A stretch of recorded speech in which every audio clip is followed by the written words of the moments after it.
The views and opinions expressed by the hosts and the guests do not reflect those of the show, the management, and the company. Hello, sa ako dito tanong oras mismo po ba ito? Joshua Martinez po ito. Aaksyonan po ba agad natin yan? Ora mismo. Tandaan nyo, ito yung dating airport.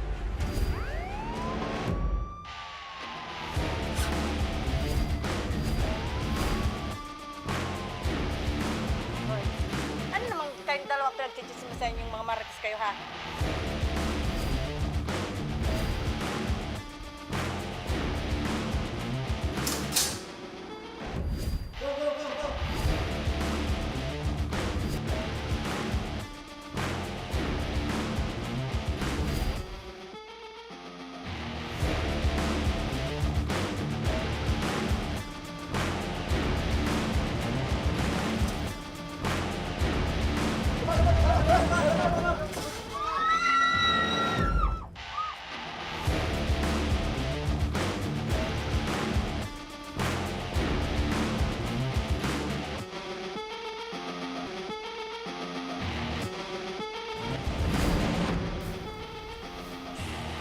Magandang hapon sa iyo, partner, at sa ating mga masugid na taga-subaybay.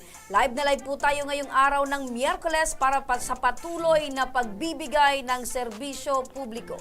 Magandang hapon din sa iyo, partner, at syempre magandang hapon po sa lahat ng ating mga taga-subaybay at tagapakinig. Live po tayong napapakinggan sa Radyo Uragon, Sorsogon, 88.3 sa Catanduanes, 90.7 sa Legazpi City, at live na rin tayong napapanood sa ating YouTube channel. Napapanood rin tayo sa Congress TV tuwing alas 7 hanggang alas 8 ng gabi, mula Lunes hanggang Biyernes sa PTV Digital Channel 14 sa Metro Manila, Channel 46 sa GMA For the Back sa Channel 2 sa ABS-CBN TV+. Samantala, partner, isang residente mula sa San Roque, Legazpi City ang humihingi ng tulong sa ating programa. Ayon sa kanya, binugbog daw umano siya ng ilang mga tauhan ng Philippine Drug Enforcement Agency o PDEA matapos siyang madamay sa kanilang isinasagawang buy-bust operation. Ang masakla pa, bibili lang daw si Alger Antiquera ng patatas sa tindahan. Magandang hapon sa iyo, Alger. Magandang hapon din po. Kailan ba ito nangyari? Kagabi lang po. Kagabi lang. Mari mo bang maikwento, Alger, ano ang kabuuan ng pangyayari? Bakit ikaw ay nadamay? Bali po, kagabi po, nagbabalak po ako magluto ng ulam naming gabi. Ng Mga anong corned beef. oras po yan? Mga 7 po. Bali po yung anak ko po, gusto ng patatas. Lahukan ko pa ng patatas. Di lumabas po ako kasi malayo din yung tindahan sa amin. Hindi ko naman po alam na... Bibili ka ng patatas? Opo. Di ko naman po alam na doon pala sa dadaanan ko, meron po doon na raid. Pero, dire-diretso po ako, tapos bigla pong may lumabas isang taong lalaking matangkad, na bigla na lang akong tinutukan ng baril at pinipilit akong papasukin doon sa bahay na mismong grenade nila. Nagpupumiglas din po ako kasi wala naman po akong alam. Napunit nga po yung jersey. Sa pag-ano po, may isa pa pong lalaking tumulong sa kanya na hinatak po itong kamay ko na may sugat. Kaya ngayon po, Okay. Saan ito nangyari? sa Barangay San Roque po. Yan bang sabi mong kamay mo na may sugat? Dati na yan na may sugat? Dati na po. Okay. Anong nakita ng mga tauhan ng PDEA? Anong nakita mo? May uniform ba sila? Paano mo nakilala sila? Yung humatak po sa akin, saka yung tumutok na baril, naka-civilian po siya, naka-black na t-shirt, naka-short. Yung humatak po, naka-puting t-shirt, naka-short din po. Nung nasa loob na po sa pilitan na ako na... So nahila ka, papunta nahila sa po loob? ako. Nung nakapasok na po ako sa loob na tinulak na po ako nasa likod ko, pinasandal po ako doon sa dingding ng isang kwarto na may mga tao po sa loob na nag-iiyakan. Di, ang ginawa ko po, nagpapaliwanag po ako doon sa lalaki na tumutok sa akin ng baril. Wala akong alam. Napadaan lang po ako, bibili lang po ako ng patatas pang ulam namin. Pinagsabihan niya po ako na, kanina ka pa, daan ka ng daan. Tapos nung sinagot ko po na, ngayon lang po ako kadadaan, bigla niya po akong sinuntok dito sa dibdib ko. Tapos, panay pa rin po yung paliwanag ko kasi po, wala talaga po akong alam. Okay. Nang bigla po akong sinuntok ulit, napataas po itong kamay ko. Bali po, ito na po yung pangalawang tinamaan Okay. na kamay. Yung bang bahay na sinasabi mo kung saan ka hinatak, kilala mo may-ari? Ang alam ko lang po, yung ano yun, mga trillies. Pero hindi mo personal na kilala? Hindi ko po So personal yung mga na kilala. nag-iiyakan doon na naabutan mo sa loob, hindi mo kilala? Hindi ko po rin kilala. Okay. Sabi mo binugbog ka ng mga tao ng PIDEA. Anong klase? Kasi kanina tinutukan, tinula, kinila. Ano, maliban sa sinuntuka, ano pa? Yun lang po. Una po, tinutukan ako ng baril. Tapos sinasabi sa akin, pumasok daw ako doon sa bahay. Okay. Ulitin ko yung tanong kanina. Sabi mo kanina nakasibilyan. Paano mo nakilala ang mga taga-PIDEA? Kasi hindi lang naman PIDEA ang nang-raid.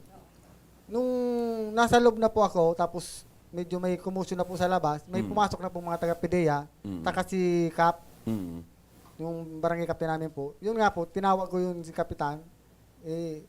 So ibig sabi sabihin ko po nito- kay Kapitan, Kap, ano pong nangyari? Wala pong alam dito. Yun lang po ang tinawag. So paano ka nakaligtas doon sa senaryo na yon, sa sitwasyon na yon? Bali po yung pamilya ko, saka yung mga taga doon sa amin, sa barangay namin, ano na po sila, naglapit na doon na nakikiusap na kung pwede ilabas ako kasi wala talaga akong kinalaman doon. At Okay. kilala nila ang pagkatao ko. Okay, ulitin ko lang so nung pumasok na itong mga dumating from PIDEA at nandun din si Kapitan, ibig sabihin si Kapitan alam talaga na ito ay mga taga-PIDEA. Opo, kasi naka-uniforme po yung kasama ni Kapitan na naka-PIDEA. So may coordination sa Oo. barangay. Kung makikita mo sa muli itong mga taong ito from PIDEA, maalala mo ba kung sino yung sumuntok sa'yo or nanakit sa'yo? Opo, kasi harapan niya akong sinuntok. Harapan kang sinuntok. Harapan mismo. So mga ilang beses kang sinuntok? Bali po dalawa, pero po nung papasok po akong tinulak niya po ako doon. Kaya po, nakapasok ako doon sa Okay. bahay. Kausapin ko itong si Mrs. mong si Rose Jean, Nung nalaman mo, Rose Jean, na nangyari ito sa asawa mo, ano yung naging reaksyon mo? At paano mo pala nalaman na etong si Mr. mo ay pinasok Nadamay doon na. sa bahay, nadamay at nasaktan? Kasi po may abang ano po ako sa bahay, may pumunta sa amin na neighbor din namin, tumatakbo. Ano nga si Alder ngayon? May tumulak daw, pinapasok doon mismo sa bahay. Palit muna kayo. Palit kayo. mo na kayo. Pinapasok ngayon doon, mismo sa bahay ng binaybas. So ang ginawa ko, para akong kinabahan at tumakbo din ako doon. Tapos nakiusap din kami doon sa PIDEA na kung pwede, ilabas kasi hindi naman talaga po siya involved doon sa mismong mga nire-raid nila. Kasi po, to be honest po, hindi po to lumalabas ng bahay kahit mag-inom. Tapos, kahit po magsigarilyo, hindi po. Kahit anytime na ano po siya, Drug test. or magpapadrug test po kami anytime po. Okay. So alam mo sa sarili mo at kilala mo itong asawa mo na ito ay hindi gumagamit ng droga, walang ginagawang illegal na transaction patungkol sa droga. Okay. So pagkatapos balik ako kay kay Alger. Pagkatapos kang maisama doon sa loob, nangyari na yung pambubugbog sa iyo, saan ka na nila dinala? Doon lang po, nakaupo lang po ako doon sa mismong kwarto sa gilid, sa dingding. Kasi So po, doon lang? namimilipit na po yung sakit ng kamay ko. So doon ka lang, walang ibang lugar na pinagdalahan sa Wala iyo, na po. doon lang. So ilang oras ka ba na hinold ng PIDEA at hindi ka pinalabas doon sa lugar na yon? Siguro po mga 45 minutes po. Medyo mahaba, 45 minutes. So sa 45 minutes na yan, iniisip mo pa rin na ikaw ay bibilisanan ng patatas at hindi ka pa nakapagluto. Opo. Okay. So ang tanong ko ulit, nung nakita mo na itong mga taga-PIDEA, nagkakaroon na ng iyakan sa loob, ano yung pumasok sa isip mo? Yun po, naisip ko po na humingi ng tulong doon kay Kapitan kasi nakita ko na yung si Kapitan. So nakausap mo si Kapitan. Opo, pero wala siyang sinagot sa akin. So walang imik si Kapitan, Wala. wala. So siguro baka, syempre binibigyan din ng respeto ni Kapitan yung mga taga-PIDEA. Ito naman, sinabi mo rin ba sa mga tauhan ng PIDEA na ikaw ay bagong opera, meron kang iniindang sakit? Nung unang suntok po ng isang lalaki, pinakita ko na po itong kamay ko. Paano ako na, may, po ang kamay ko, may bagong opera. Dahil may sinasabi sila na nakasangkot daw ako sa riot doon. Sino yung nagsabi? Yung Naging involved ka dati sa mga riot? Yung mismong humarang sa akin na tumutok ng baril. So aside doon sa sinaktan ka na, pinagbintangan ka pa na ikaw ay dating na-involved sa mga riot doon sa barangay. Yung gabing daw yun, may riot daw doon at kasangkot ako. Kasangkot ka daw. So ano ba yung, sa tingin mo, ano yung dahilan or ano ba yung pruweba nila na kasama ka doon sa riot nung gabing yon? Wala pa akong alam. So ikaw din blinded? Opo. Okay. So tanong ko din, ikaw ba ay dating may record na sa barangay patungkol sa drug-related operations or Wala po. wala? Wala. So malinis yung kalooban mo na ikaw ay walang kinalaman sa anuman na droga, transaction sa droga? Opo. Okay. Tama-tama. Sandali, tatawagan din natin Oo, si kasi Kapitan. nababanggit niya partner na naandun Nandun si Kapitan. Andiyan na? Okay. Mga kaibigan, nasa kabilang linya naman ng ating linya ng telepono, si Kapitan Hil Atinto, ang punong barangay ng Barangay San Roque. Kap Hil, magandang hapon po. Hello. Yes, good afternoon po, sir. Opo, Magandang hapon. si Joshua po ito at si Remy, kapartner ko, Kap, ano? Opo. Kap, maitanong ko lang, kasi nandito ngayon yung kabarangay mo, isa sa mga residente mo, itong si Alger. Yes po. Ano ito? Antequera. Antequera. Personal mo bang kilala ito, Kap, si Alger Antequera? Yes po. Opo. Sa pagkakakilala mo, Kap, kasi sinasabi ni Alger na muntik na siya o nadamay siya kagabi doon sa sinasagawang bypass. Sa pagkakakilala mo dito kay Alger Antequera, ito ba ay may mga record na sa barangay? Ito ba ay sangkot sa droga? Involved na ba ito sa mga usapin sa droga dyan sa Barangay San Roque? Negative po. So, kahit isang record, wala po itong record na kasama ito sa mga usapin ng droga? Negative, sir. Opo. So, nung makita mo siya, Kap, kagabi, na isa siya sa mga natututukan ng baril at nandun, nakasandal, ano po yung una mong naging reaksyon, Kap? Nabigla ko, sir. sabi ko, natayaw ka digdi. Sabi niya sa ko, nadamay lang ako. Opo. Nang ginibo ko din, siyempre, operation is, ito sir, hindi mapili ko na ko para taraw. Opo. Hindi, tama naramang ang sitwasyon kasi paglog ko yun siya. Ang ginibo ko, Kap, pakitagalog lang po. Pakitagalog lang po, Kap. ang ginawa ko po, sir, Opo. nang tinanong ko siya ng, ba't ka nandito? Sabi niya, bibili lang daw ako ng ulam, nadamay ako. Sabi naman ng isang pideya, parang tawag dito, ano daw siya, parang nakasabay sa promotion. Opo. Kaya ang ginawa ko, hindi mo na pwedeng arbor sa kanya agad doon kasi nga, may ibang operation. Isip naman, nagpapabor ako. Ang ginawa ko, Oh. doon sa sandali, sinabihan ko yung isang leader ng PDA. Sabi ko, sir, baka na ano lang yun, nadamay lang. Nadamay, oo. Tapos ito pa pumasok sa kundin. Kasi tama ka naman, Kap. Alangan naman harap-harapan doon sa harap ng mga operatiba hindi pwede po. Hindi, na hindi sabihin pwede mong po. arbor ko na ito or hindi pwede. Oo. So, ang Hindi ginawa pwede mo, po. ang pinuntahan mo, yung isa sa mga team leader. Team leader. Pinasimplan ko na lang na, sir, baka nadamay lang po yun talaga. Yun Opo. lang ginawa ko. Tapos, pakalata na po magdesisyon. Basta yun lang ang ano ko. Okay. Ngayon, ano po yung ginawa ng team leader, Kap? Pag-uusap, nakita ko pa siya sa labas, sa mga kapamilya, tapos biglang bumalik sa akin na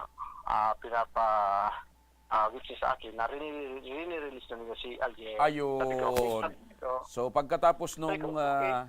pagkatapos nung eksenang yon na kinausap mo yung team leader, tapos yung team leader naman siguro nagtanong-tanong sa mga kapamilya, Opo. nagdesisyon na sila na pakawalan itong si Alger. Opo. i-release. Opo. At least si Kap ang makakapagsabi, partner.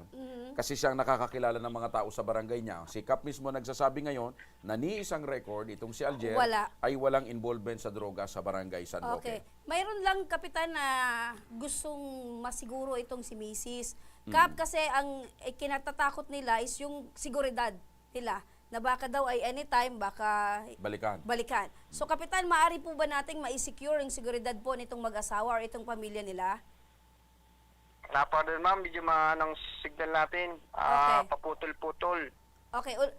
Kapitan, yung in terms of seguridad po nitong mag-asawa, dahil po meron po silang takot na baka anytime daw po ay balikan po sila or syempre, drogang pinag-uusapan. Maaari po ba nating maisigurado yung seguridad po ng pamilyang ito? Ay, wala po yan. Negative po yun. Opo. Negative po. Okay. Kap, maraming salamat po. Thank you very much, Kap. Opo. Okay. Siguro partner, binabanggit ni Kapitan na negative. Na hindi mangyayari. Negative na mangyayari. Kasi Okay. siguro nagsabi naman yung kwan na talagang siguro na-discover na rin ng PIDEA o napatunayan na rin na wala talaga itong participation partner. So, napakinggan nyo si Kapitan, ano? Kinonfirma ni Kapitan, ikaw ay wala talagang Record. kinalaman or record Wala kang patungkol partisipasyon sa droga. At sa usapin yung ng naman na droga. kinakatakot nyo in terms of security, sabi ni Kapitan, negative, wala kayong Huwag kayong dapat mag-alala. katakutan. Eto partner, para sigurado, makakausap natin ngayon sa kabilang linya ng telepono ang Regional Director ng Philippine Drug Enforcement Agency na si Director 3 Edgar Hubay. Director, magandang hapon po. Magandang hapon po. Magandang hapon po sa lahat ng nakikinig sa inyong programa pa. Opo. Director, ilalapit lang po sana namin ito sa inyo, itong naging sitwasyon ni Ginoong Alger Antequera ng Barangay San Roque, Legazpi City. Ayon po kasi sa kanya, maliban sa muntik na or nadamay na nga siya sa sinasagawang raid kagabi or bypass, binugbog pa umano siya ng sinasabing mga tauhan po ng inyong tanggapan ng PIDEA matapos siyang mapagkamalan na kasama or may partisipasyon doon sa Sinasagawang bypass operation. sinasagawang bypass operation. Opo, una-una po napagbigay alam sa akin na yung nangyaring operation po grabe is matapos po nagkaroon po ng pagdudumog sa mga tauhan ko. Legit dinumog sila ng mga kabataan. So, ang magiging reaction siyempre is protektahan nila yung kanilang sarili. So, ganun siguro yung nangyari doon, no? Ibig sabihin po, RD, Imbestigahan po natin kung may nangyaring pagbubugbog isa kailangan managot kung talagang meron pang bubugbog na nangyayari, no? opo, ito kasing nadamay na biktima, RD, ay bagong opera pa lamang. In fact, may benda pa ito sa kamay. Nung mapadaan siya doon kagabi, di umano'y, ano nga nang ginawa si Alger? Sinuntok ka ba? Sinuntok daw siya sa dibdib. Tinutukan po ako sa... Tinutukan ka, ang baril. Tapos, siya pilitan po akong pinapasok doon sa... paano ka sinuntok? Nung nakasandal na po ako sa dingding ng kwarto, yun po. sinuntok po So, ako doon ulitin ko yung tanong ni partner kanina. Kung sakaling makikita mo yung operative ng PIDEA na sumuntok sa'yo, makikilala mo? May Makikilala. tuturo mo? Okay. So, Director, magandang hapon po. Director Edgar. Opo. Opo. Pinagapan pa. Gusto po naming marinig po mula po sa inyo kung tama po ba na saktan po ang isang tao. Eto man ay positibo po na may kinalaman po sa mga operasyon ninyo or hindi dapat? Sa pangkalahatang talagang hindi naman po dapat saktan kahit may kasalanan o wala. Yung taong inaaresto po natin. Kaya nga po sabi ko kanina, magsasagawa pa ko ng sariling investigasyon para malaman kung ano totoong nangyari po. Opo. Sundan ko ulit, Director, ano po ba yung SOP ninyo pagdating po sa ganito pong mga operasyon? Ano po yung dapat at hindi dapat gawin po ng mga tauhan ng PIDEA? Una-una po, sa pagkakaintindi ko po, ito po yung unang pagkakataon na nagkaroon ng operation yung ating PIDEA dito sa Legazpi City na dinumog po sila. So, ang tingin ko baka nag-overreact po yung ating mga kasamaan kasi first time po nilang nangyari. First time po nangyari yung ganitong pagdudumog ng mga crowd. So ibig sabihin, RD, nung ginagawa nila yung operation ay nagkaroon ng matinding kumusyon dahil lumusob yung mga residente. Opo, actually meron nga pong isang nakatakas. Okay. RD, sandali lang po, RD. Pero kasama po siya rin sa kakason. Meron pong isang nakatakas dahil mas pandudumog. Okay. Meron pong isang nakatakas pero kasama po siya sa papel ng kaso. Okay. Pero yung issue naman po ng pangbubugbog gagawa po tayo ng sariling investigasyon po yun kasi kahit sa ano po ang insidente hindi po talaga pinapayagan yung Ayun. So, sabihin po natin na may kasalanan o wala, hindi naman po talaga dapat pugbugin yung isa. Opo. Opo. So kung sakali po, RD, na mapapatunayan natin sa isasagawang investigasyon na meron pong naganap na pagmamalabis yung isa po sa inyong mga tauhan, ano po yung gagawin po ninyo? Meron po tayong susundin na policy ng agency. So ilalapit po natin yan sa ating sa legal department natin para ma-determine kung ano ba yung karampatang magiging parusa kung sakasakaling mapapatunayan nga na may nangyaring pambubugbog. Opo. Director, alam po namin na ito pong mga operatiba po ninyo ay bago po lumabas at pumunta po sa operasyon ay meron po yung briefings, meron din pong record sa inyo kung sino-sino po itong mga tauhan na ito. Maaari nyo po bang maipatawag po itong mga tauhan na nagsagawa po ng operasyon kagabi? Wala, ano po yan? Madali po yan. Madali po yan. Kung pupunta po sa atin yung complainant doon sa office natin, papatawag po natin para ma-identify. Okay. Nakikinig po, Arde. Arde. Para positive identification. Opo. Nandito po sa harap namin at nakikinig po yung mismong nabugbog kagabi na sinasabing nabugbog at yung kanyang misis. Ano po ang masasabi mo sa kanila or payo mo sa kanila, Arde? Well, magkakasiguro po kayo na kung wala po kayo naging kasalanan doon sa incidenting yun, is mananagot po yung dapat yung nakagawa ng kasalanan. So magiging parehas po tayo. To the extent na hindi tayo makikaalam o ibibigay po natin sa ibang ahensya yan kung inyong mamarapatin para maging parehas yung gagawing investigasyon. Ayun, saludo ako partner sa sagot ni Arde. At Arde, hindi niya papayagan at yun, hindi niya itotolerate kung may sakaling may naganap na paglabag ng kanyang tauhan. Kasi naniniwala ako, Arde, na ang pagkakamali ng isa ay hindi dapat madamay ang buong hanay. Kaya alam ko po na kung meron pong bulok na isa, ay yan po ay tatanggalin po ninyo para hindi madamay po yung nasa loob. Opo. Arde, sasamahan po namin itong mag-asawa dyan po sa inyong tanggapan, yung mga staff po namin upang nang sa ganun ay personal na makapanayan po ninyo at makausap ninyo kung ano po yung detalye ng pangyayari. Batay naman dito sa nagrereklamo. Opo. Bukas po ang aming tanggapan para dyan. Opo. Maraming salamat po, Director Edgar Hubay ng PIDEA salamat din po. Regional Office 5. Samantala mga kaibigan, para naman sa iba pang aksyon na gagawin, nasa kabilang linya naman ng telepono, si Police Brigadier General Andre Dizon, ang Regional Director ng Philippine National Police. Wala pa? Opo. Ang importante doon, partner, kasi... Sa bagay, okay na, kahit hindi na natin makapanayam si RD, ang importante, yung RD ng PIDEA, willing na kausapin ito, Yes. pakinggan, at ayon sa kanya, kung kailangan may managot, dapat po dapat ay managot. Okay. Pero believe ako kay PIDEA, partner, Oo. kay RD. Kasi syempre, kay Director 3 na eto, kung may nagkamali sa hanay, dapat talaga ibigyan ng... karampatang Opo. parusa. Okay na yon. Siguro kahit wag na natin kwan. Doon muna tayo kay RD. balikan na lang natin, partner. Oo. Kasi syempre, kailangan pa rin, partner, kung talagang sabihin ni RD na, dapat hindi. tutukan. Sabi nga ni RD ng PIDEA, kung sakali na gusto talaga nila na magkaroon ng investigasyon kung may pagdududa sa PIDEA, pwede namang ilipat ng ibang unit. Matanong ko ikaw, Aljoy, kasi binabanggit ni Director na nagkaroon ng kumusyon kagabi. Nagkaroon daw ng pagdudumog ng mga Ibig residente. sabihin, kinuyog. Oo. Gaano to katotoo? Yun na po siguro yung time na pinasok na siya. Tapos Pakilapit lang po. parang pong nagkaroon ng commotion na doon. Ayun. So, Yung family namin, both sides. Siyempre malaki yung family namin. Tapos yung ibang tao na mga neighbor namin, since kilala siyang hindi talaga siya ganun. Siyempre, nagmalasakit. Nagmalasakit. Kaya ganun po. oo. Ibig So, ibig sabihin, nauna yung pananakit sa kanya bago nagkaroon ng Kumusyon. pagkuyog or Okay. kumusyon. Alam mo, partner, pag mabuti ka kasing tao, magmamalasakit sa iyo mga kapitbahay mo. Dadamayan ka naman kapitbahay mo. Pero kung alam nila na medyo loko ka, ang sasabihin na, maraya ka pa. Opo. Pero Ayan, sino partner, nasa linya na ng telepono si Regional Director Andre Dizon ng PNP Regional Office 5. Para sa maaring asahan, partner, na aksyon sa pangyayaring ito. Ayan. Magandang hapon po, RD. Hi, Sir Rem. Ay, Ma'am Rem, magandang hapon at nakikinig sa ora mismo.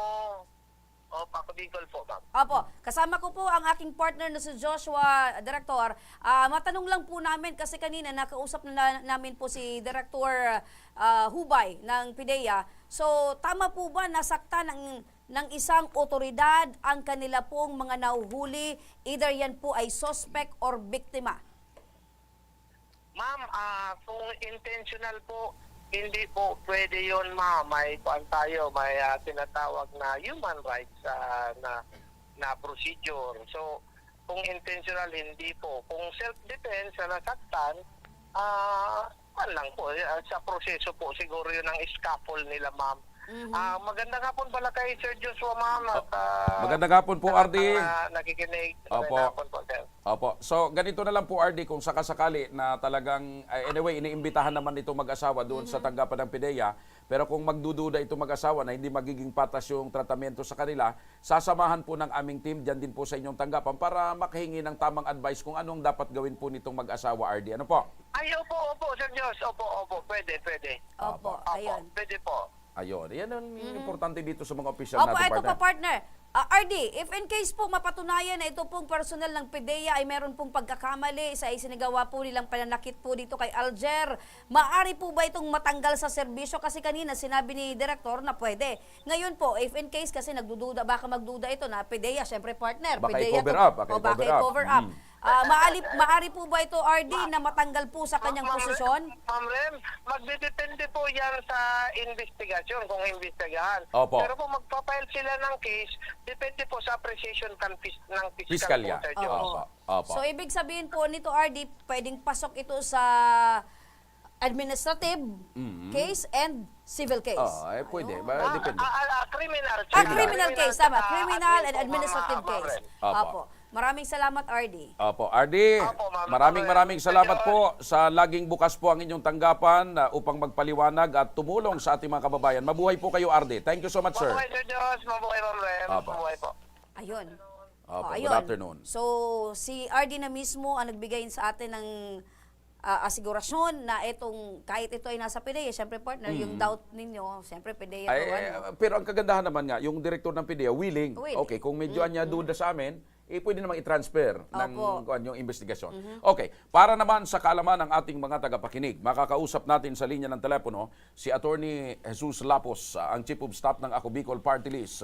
Attorney, magandang hapon po. Magandang hapon po sa inyo at sa lahat ng tagapakinig. Opo. Attorney, mas maganda na kayo po ay makapagbigay ng paliwanag at siguro kaalaman sa ating mga kababayan dahil hindi lamang si Tatay Alger ang nakakaranas ng ganitong sitwasyon kung saan may mga nadadamay sa ilang mga dibirong operasyon ng ating mga operatiba katulad ng PIDEA o kapupulisan at nakakaranas kuminsan ng human rights violation. Katulad nitong si Alger, napadaan lamang, nadamay, nasuntok pa nang sumagot siya doon sa opisyal. Kumbaga, may mga ganitong sitwasyon na palagian na lang sa mga operasyon ng ating mga otoridad. Ano po yung mga dapat tandaan at malaman ng ating mga kababayan, attorney, kapag sila po ay nadadamay sa mga ganito na kahit wala silang kaalam-alam, biglang napadaan sa lugar, napag-initan siguro ng otoridad, kung minsan nabugbog pa, natutukan pa ng baril. Ano po yung mga dapat gawin ng mga kababayan po natin, attorney? Ayun po, unang-una po sa lahat, magandang hapon po ulit at salamat sa pag-imbita. Katulad po na nangyari kay Tatay Alger, katulad na rin po ng nasabi kanina ni RD, yung mga ganitong kaso po ng mga buy-bust operation na may mga nahuhuli na hindi naman talaga sangkot, pwede po silang magkaso ng kriminal at administratibo.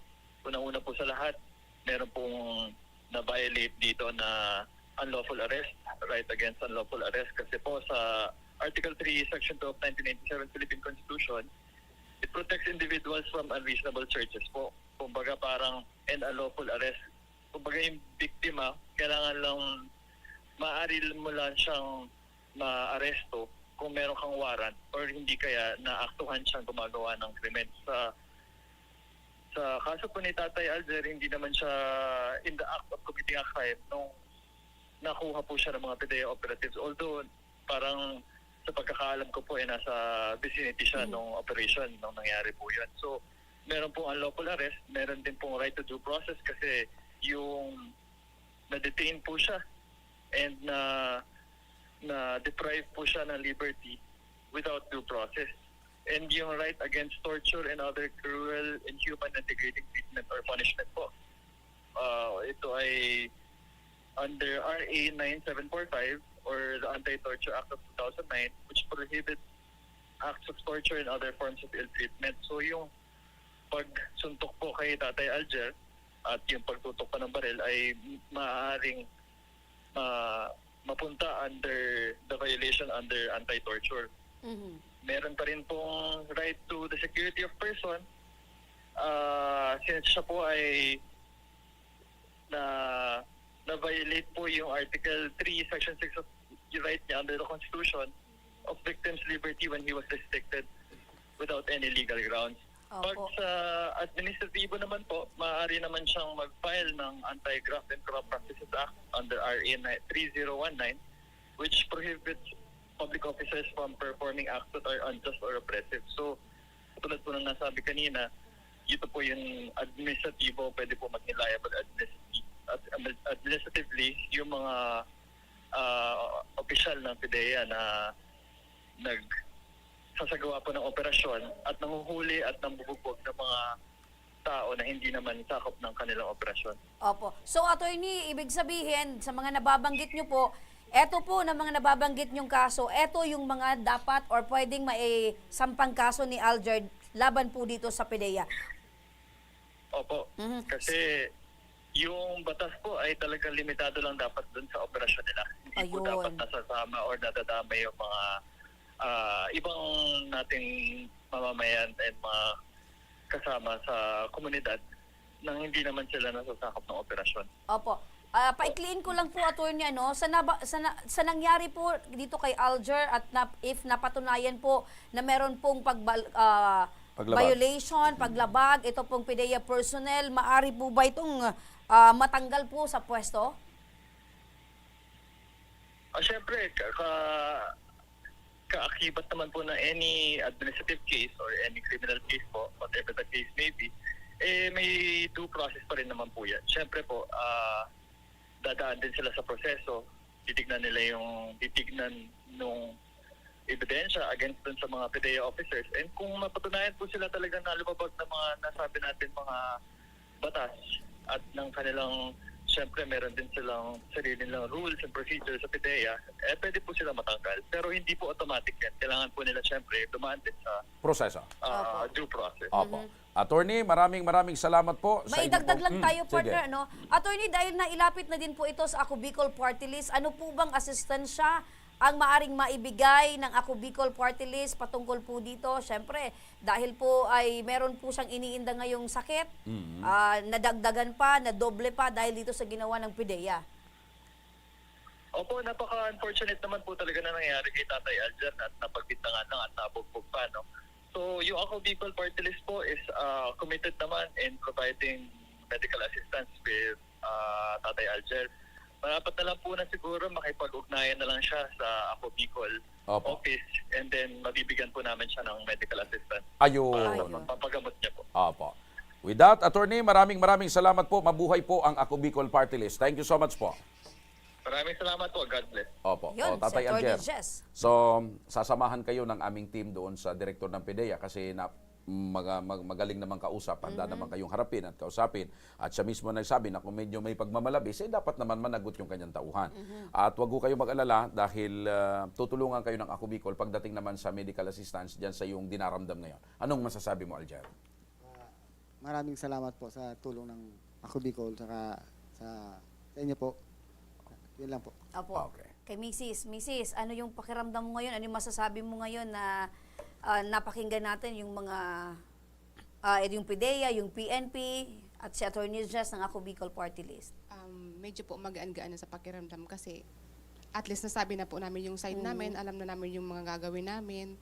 Kasi hindi naman po, At ang biro-biro mahalaga yung doon, nangyari sa ang akin. mahalaga doon yung pahayag ni Kapitan, na si Kapitan mismo nagsasabi na ni minsan ay walang record yung asawa mo. Opo. Yun nga po. Si Alger kasi, eto, sinabi na yung mga posibleng kaso na maaari mong isampa. If in case talaga na ma-determine kung sino talaga yung may gawa nito sa'yo, ano yung plano mo? Sa ngayon po, wala pa po akong naisip na gagawin kasi po magtatanong-tanong din po ako sa ibang Okay. kung So, may- pero if ano talaga yung pinakagusto mo? Mabigyan ng hustisya yung ginawa sa'yo? Magpa-file ka ng kaso? Ano? Siyempre po, gusto ko rin mabigyan ng hustisya, saka parusahan din yung gumawa nito sa akin. Oh, Yun lang po. sige. Ayan mo, alalayan ka ng aming team, Alger, sa pagpapaabot mo ng reklamo kaugnay ng pangyayari sa iyo. Samantala sa pagbabalik ng Ako Bicol tabang ora mismo, Pinoy driver sa Saudi Arabia nais nang makauwi sa Pilipinas matapos siyang itenga ng kanyang amo at hindi pasahurin ng maraming mga araw, partner. Ang ating pag-aksyon, abangan. At mula sa ating Action Call Center sa Caloocan City, isang senior citizen na inatake sa puso dahil umano sa stress. At isang tricycle driver hirap na sa pag-ihi dahil sa cancer. Kaya wag kayong bibitaw dahil magbabalik pa ang Tabang Ora mismo.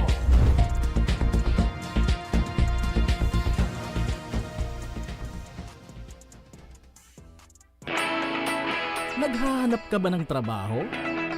Marunong ka bang mag-shoot ng video? Mag-edit? Magaling ka ba sa social media?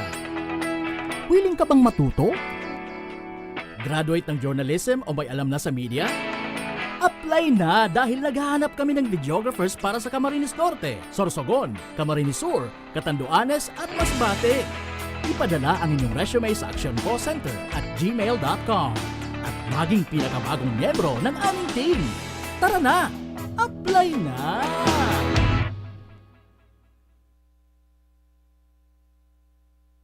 Daan-daan na po ang mga nakapagtapos at may mga kanya-kanya ng propesyon. Sa kanilang pagpupunyagi, walang masidlan ang kanilang mga ngiti. Yun at sa Gabos, nagpapasalamat po ako sa AKB. Gusto ko lang po magpasalamat sa Ako Bicol sa opportunity na tigtatao po araw po sa kuya na estudyante. Dahil naandyan lang, katuwang lagi, Ako Bicol, katabang na, kasurog pa. Hindi rin nagpahuli sa pagtugon sa mga pangailangan ng ating mga healthcare workers at mga frontliners. Sa simula pa lang nitong pandemya, hanggang sa ngayon, walang humpayang pagtulong. Ay, nagpapasalamat po ako sa pagtaunin tabang hali sa Ako Bicol Party List. Papasalamat kong dakula sa duwang congressman. Tayo nakakatabang sa muya sa gabi. Maaasahan, Ako Bicol, katabang na, kasurog pa. Tucked away in the province of Albay, known for its perfectly shaped Mayon volcano, Misibis Bay Resort, a locally owned 5-hectare private island resort. The resort is ready for all those looking to balance tranquility and adventure. This tropical destination is where guests can either choose to relax under the palm trees or have an adventure under the sun. It features modern and luxurious rooms and villas, recreational facilities, and sophisticated services.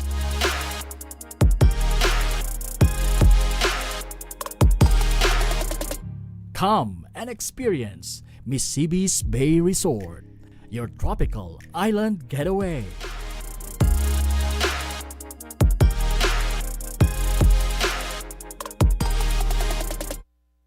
Problema sa tubig, agarang binigyang solusyon.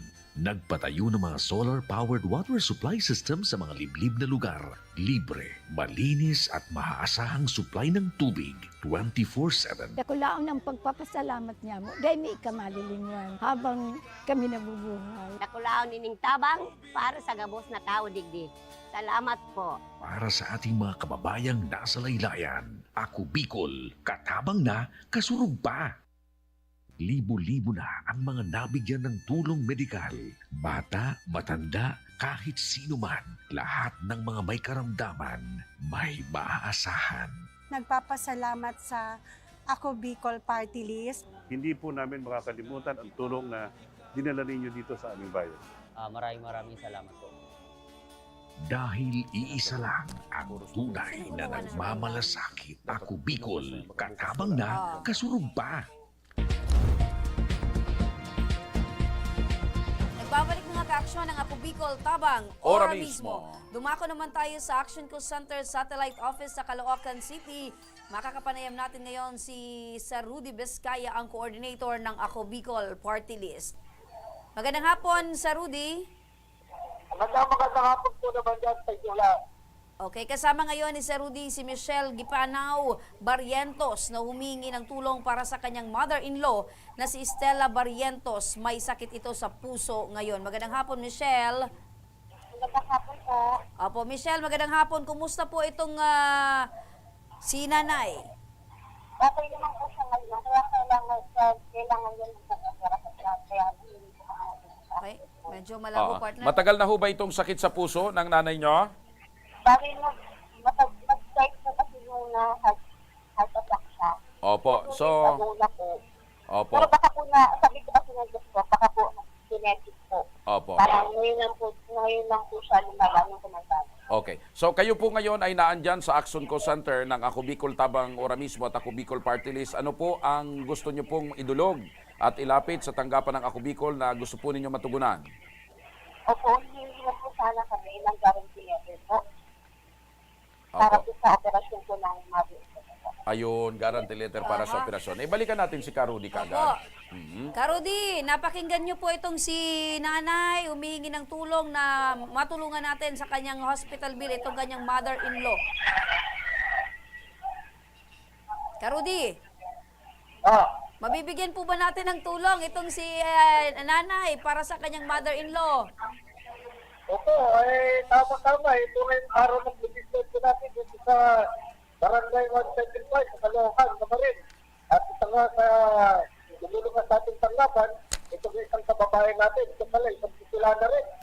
At pinakita sa atin kanina, yung kanyang dokumento, upang masuri ko lahat.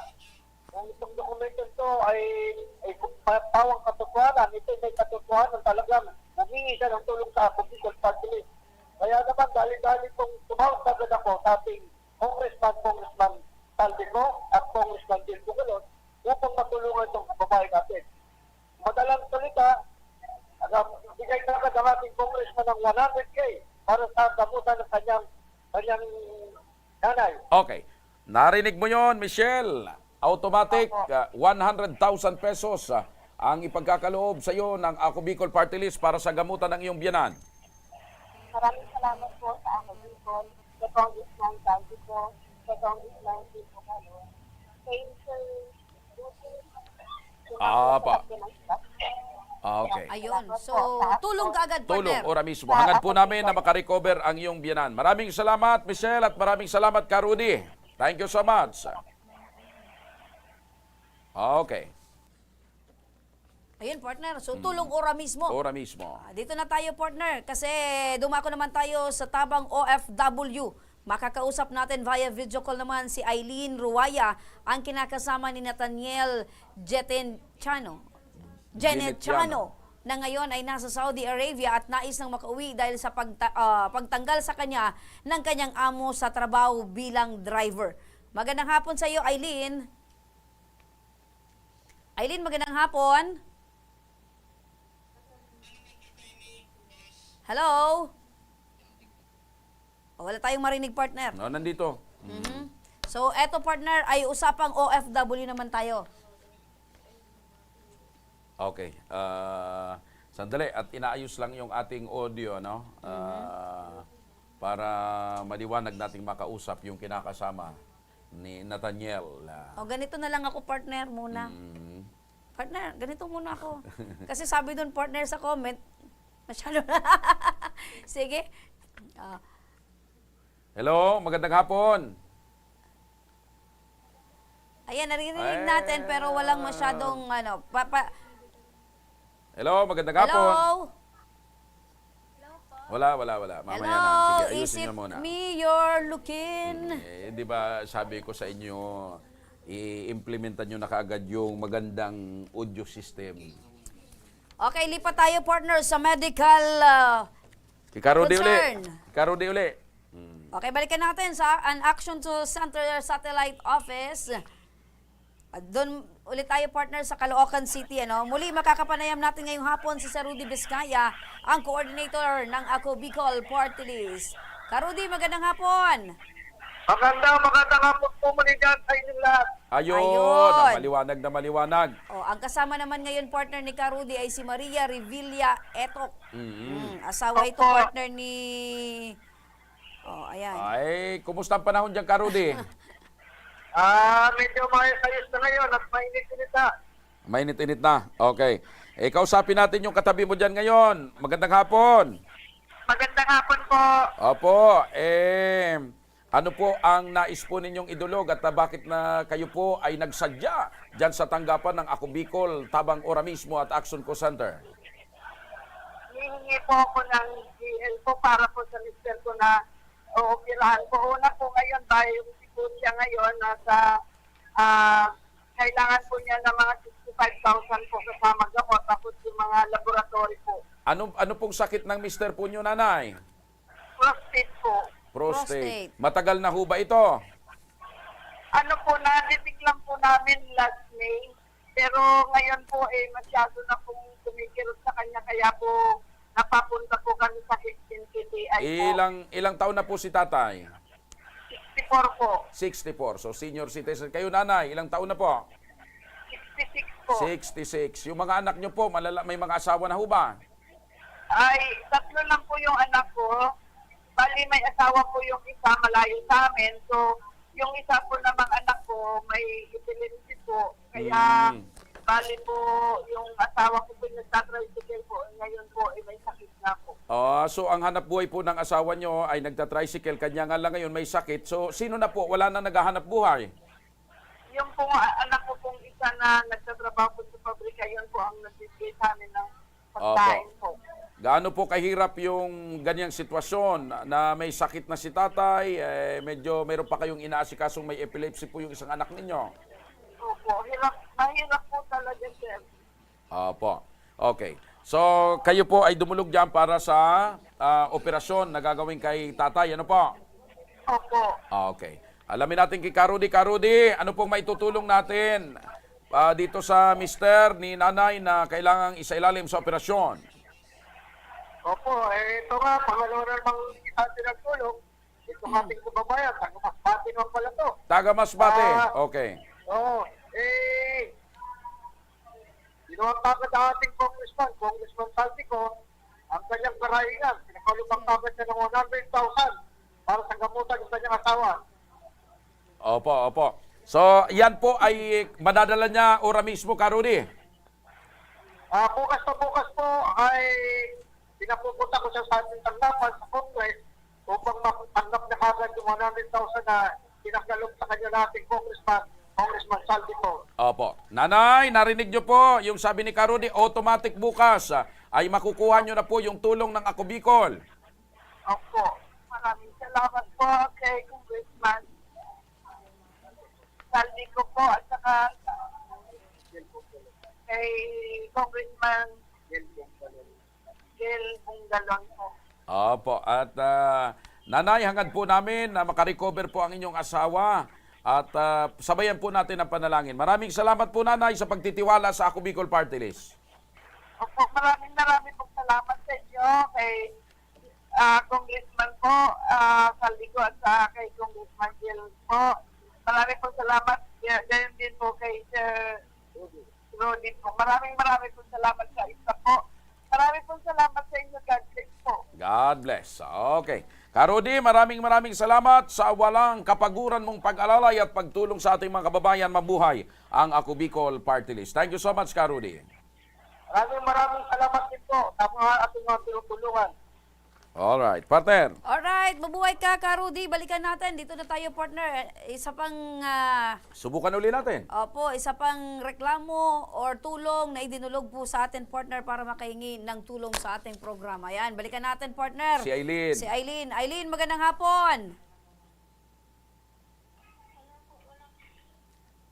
Ops, Aileen, magandang hapon. Magandang hapon din po. Ayun. Aileen, kumusta ka ngayon? Kumusta ka ngayon at kumusta din ang lagay ni Nathaniel sa Saudi Arabia?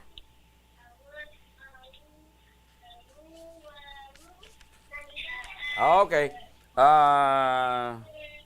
Sige, lapit. Ulitin natin, may kumakantang bata, naririnig natin, pero hindi tayo naririnig ni Aileen. Aileen, magandang hapon. Magandang hapon po. Ayun. So, pakinggan mo kami, Aileen, kasi marami kaming itatanong sa iyo patungkol dito sa inilapit mong reklamo or inihingi mong tulong sa amin, Maaari mo bang maikwento kung ano itong nangyari sa kanya doon sa Saudi Arabia?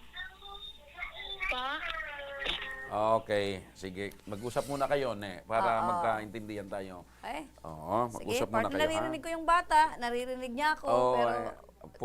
Sige. Siguro... Para mas maging malinaw, partner, kung ano yung maibibigay nating tulong, dapat maging maayos, partner, yung ating usapan. So siguro ayusin na lang natin. Kung hindi man natin siya makakausap ngayon, reschedule natin, partner. Opo. Para maayos yung... sayang, nasa linya din sana si Attorney Shi Malonzo dahil laging andyan para tumulong sa ayos atin. na? Okay, balikan natin, partner. Sige, magandang hapon sa muli, Eileen. Magandang hapon din po. Ayun, tutukan mo kami para tutukan ka din namin. Ayan, so Sige po, maaari nyo mahirap po bang kasi maikwento sa amin kung ano itong nangyari Kay Nathaniel. kay Nathaniel sa Saudi Arabia?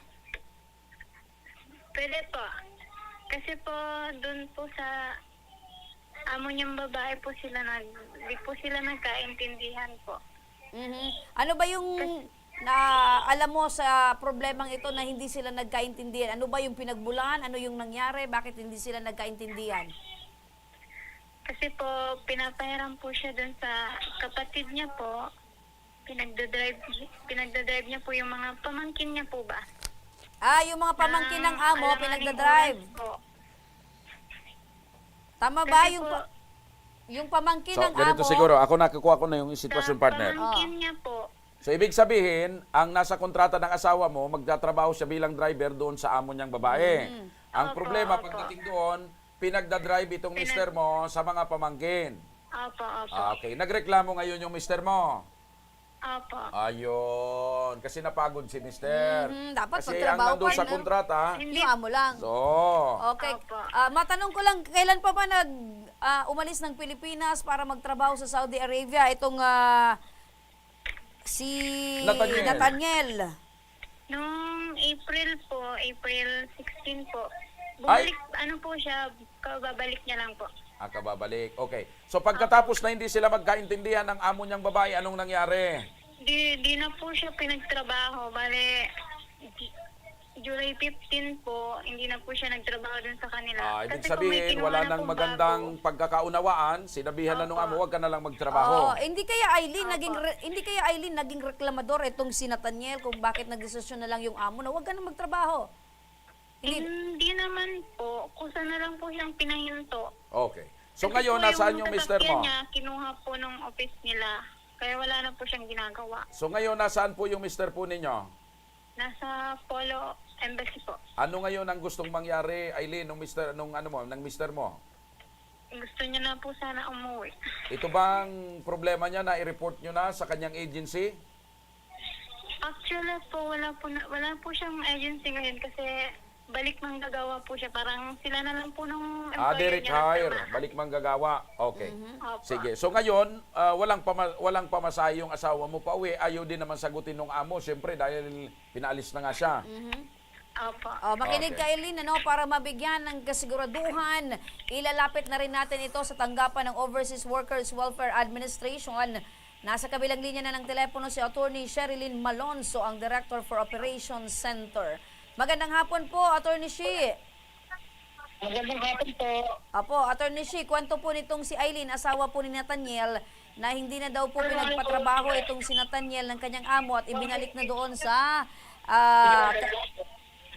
doon sa Polo. Ngayon po, dahil hindi na po makapagtrabaho si Nathaniel, Gusto nang umuwi ng Pilipinas. Maaari po ba natin itong matulungan, Attorney Shi? Ayun po, actually, nasa bahay kanina po siya. Ibigay sa shelter po na overread po noong July 25 pa. Dahil balik magagawa na po siya, of course, wala na tayong matawagan dito na Philippine Recruitment Agencies. And then, ang problem na po kasi is, pinaprocess pa po yung kanyang travel document. And then, of course, kung may ma-claims pa po siya, kung meron pa mga hindi nababayaran pa po, yung kanyang employer, no? So, ibig po ay i-assist naman na siya, no, na ating MWO1, no, para mag-claim ito. And then, of course, pag-uwi na po ng Pilipinas. So, but right now po, of course, no, we know naman na there's a process and there are necessary documents that are needed for the repatriation. So, yun po, ma'am. Opo. Attorney Shi, dahil si Nathaniel ay nando na po sa bahay Kalinga na binabanggit po ninyo, hindi na po siya makapagtrabaho, pero meron pa po siyang hinahabol na mga underpayment, hindi po siya mabigyan ng sahod. Maaari niya po pa po ba yung habulin, Attorney Shi? Opo. Unang-una po, of course, no, pakiusapan po ng employer, no, na pumunta po sa NWO-UGAN para po isasal po yung mga unsafe things pa po ng ating OFW. Ngayon, kung hindi po tumugon naman po dito ang employer niya, meron pa naman po isang remedy which is to file for the administrative. It's important po na mag-file po siya doon, sa abulo, dahil dito po, wala na po siyang agency. So, as of the joint and solidary liability po, so, syempre, mahirap na rin po i-enforce dito, no? At meron pong ang problema sa cabinet is yung period po, no, na 1 year so labor period po sa riyan po. So, ang importante po dito, attorney, ay aaksyonan po natin ito at kayo po mismo ay imomonitor natin yung pagpoproseso po ng mga papeles nitong si Nathaniel upang mapauwi po ito at mapabalik dito po sa atin sa Pilipinas. Ano po, attorney? Yes po, yes po. Maraming salamat po, attorney, at makikipag-ugnayan po ang aming mga staff sa inyo sa patuloy nating pagtulong dito kay Nathaniel. Thank you so much, attorney. Mabuhay po kayo. Welcome po. Okay. Mga ka-action. Mrs., okay na ha? Tatawagan ka na lang namin staff namin at aayusin ang mga Mananawagan pa papeles. sana ako, partner, doon sa mga may kagaya nitong mga problema, partner, na ayaw na magtrabaho, gusto nang umuwi ng Pilipinas. Hindi ayaw magtrabaho. Ayaw na siyang patrabaho. Ayaw na nga patrabahuhin, di ba? At ayaw nang magtrabaho, uwi na ng Pilipinas. Okay, so kukontakin ka na lang ng staff namin, Aileen, para sa pagpa-follow up natin sa pagpapauwi sa mister mo. Ano? Sige po, thank you po. Okay. Maraming salamat. Okay, mga ka-aksyon, sa may mga problemang legal at medikal na nais humingi ng tulong sa ating programa, maaari po kayong magsadya sa aming tanggapan sa ground floor Embarcadero de Legazpi, Victory Village, Legazpi City. Bukas po ang aming tanggapan mula Lunes hanggang Sabado, alas 8 ng umaga hanggang alas 5 ng hapon. Sa mga nasa Metro Manila naman po at kalapit na lugar, maaari po kayong humingi ng tulong sa Action Call Center sa North Wing ng Batasang Pambansa. Magpunta lamang po kayo tuwing araw ng Lunes alas 8 ng umaga hanggang alauna ng hapon. Maaari na rin po kayong magtungo sa Ako Bicol, tabang ora mismo ni Congressman Saldico sa Camarines Norte, sa Provincial Capitol Building, Barangay 3, Daet, Camarines Norte. Para naman sa mga taga Camarines Sur, maaari na rin po kayong dumulog sa Zone 2, Tagungtong, Goa, Camarines Sur. Bukas po ang aming tanggapan mula Lunes hanggang Biyernes, alas 8 ng umaga hanggang alas 4 ng hapon. Maaari din po kayong magpadala ng mensahe sa aming official Facebook page na Ako Bicol, tabang ora mismo. Kahit anong reklamo po ay aming tinatanggap. Huwag nyo rin pong kalimutan na i-follow ang aming mga official social media account sa aming Facebook account, YouTube at TikTok account, Ako Bicol, tabang ora mismo. Hanggang bukas, sama-sama nating aaksyonan ng mga problemang medikal at legal. Ako po, si Joshua Martinez, Mr. Sira. Maraming salamat. God bless Bicolandia. Mabuhay. Ito ang programang May Paninindigan, tutugon sa inyong pangangailangan. Ako po, si Remy Araneta Mindones. Magandang hapon at salamat. Ito ang tabang Ora mismo. Action ko lahat ay dadamayan. Noon at ngayon tayo'y sinamahan. Action ko patuloy na magsisilbi. Action ko sa mga